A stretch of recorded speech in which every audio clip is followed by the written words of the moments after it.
The observation deck of the orbital research station Prometheus hummed, with the quiet efficiency of advanced technology.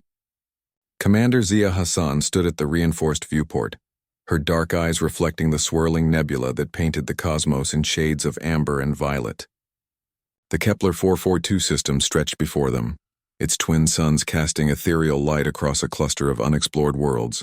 "Initial scans are complete," announced Dr. Anna Chen from her workstation, fingers dancing across holographic displays. "The third planet shows remarkable biosignatures, complex organic compounds, oxygen-rich atmosphere, and—" She paused, her voice catching with excitement, "what appears to be structured electromagnetic patterns." Zia turned from the viewport, her expression shifting from contemplative to alert. "Structured how?" "Like nothing we've seen before. The patterns are too organized to be natural, too complex to be primitive. If I didn't know better, I'd say we're looking at advanced consciousness." The discovery sent ripples through the small research team. For 3 years, humanity had pushed deeper into space following the breakthrough of faster-than-light travel, yet they had encountered nothing but barren worlds and cosmic silence. The Fermi paradox had seemed more like a cosmic joke than a scientific puzzle.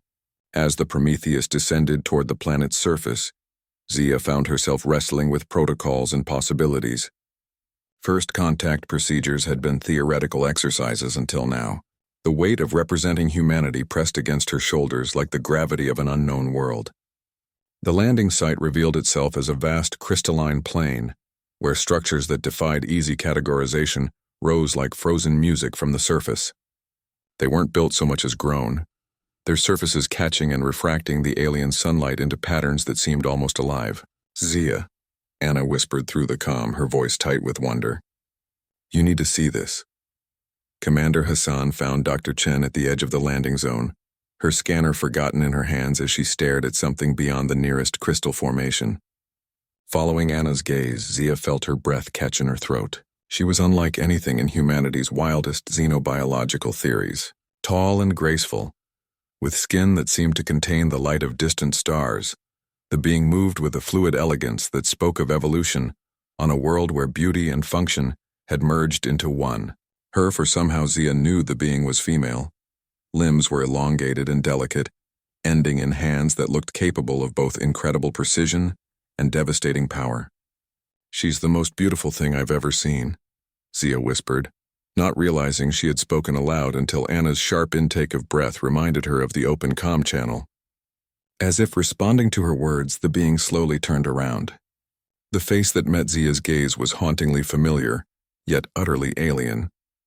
Large, luminous eyes that held depths like captured galaxies regarded the two humans with what seemed like curious intelligence. When the being spoke, the words came not through sound but directly into their minds, carrying with them emotions and concepts that human language had never needed to express. "Welcome, children of the distant star. We have watched your kind spread across the void with such determination." Anna's scanner finally came back to life as she tried to process what was happening. The electromagnetic patterns are intensifying. It's like she's communicating through quantum entanglement across multiple dimensional layers. But Zia was lost in those cosmic eyes, feeling as though she was being evaluated by an intelligence vast and ancient. The being's mental voice continued, carrying undertones of something that might have been amusement. "Your species fascinates us. Such brief lives, yet you burn so brightly. You traverse impossible distances driven by curiosity alone. Most remarkable. Most species we know would have given up after the first few hundred years of finding nothing." Anna managed to respond, her scientific training overriding her awe. "Humans.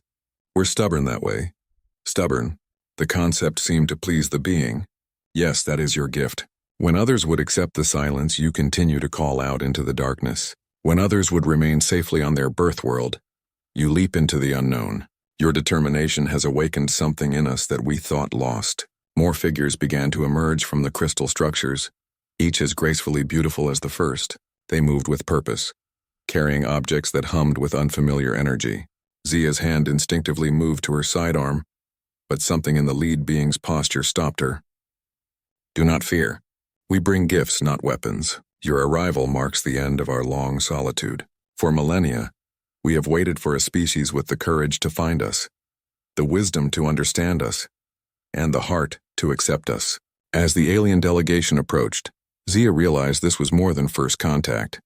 This was humanity's graduation into a larger community, earned not through technological supremacy or military might, but through the simple, stubborn human refusal to accept an empty universe. "What happens now?" Anna asked, her voice steady despite the magnitude of the moment. The beautiful being's response carried the weight of cosmic destiny. "Now, children of Earth, we teach you to truly see the universe, and perhaps you will teach us to dream again." Standing there on an alien world under foreign suns, Commander Zia Hassan understood that humanity's greatest strength had always been their capacity for hope in the face of the impossible. Today, that hope had finally been rewarded.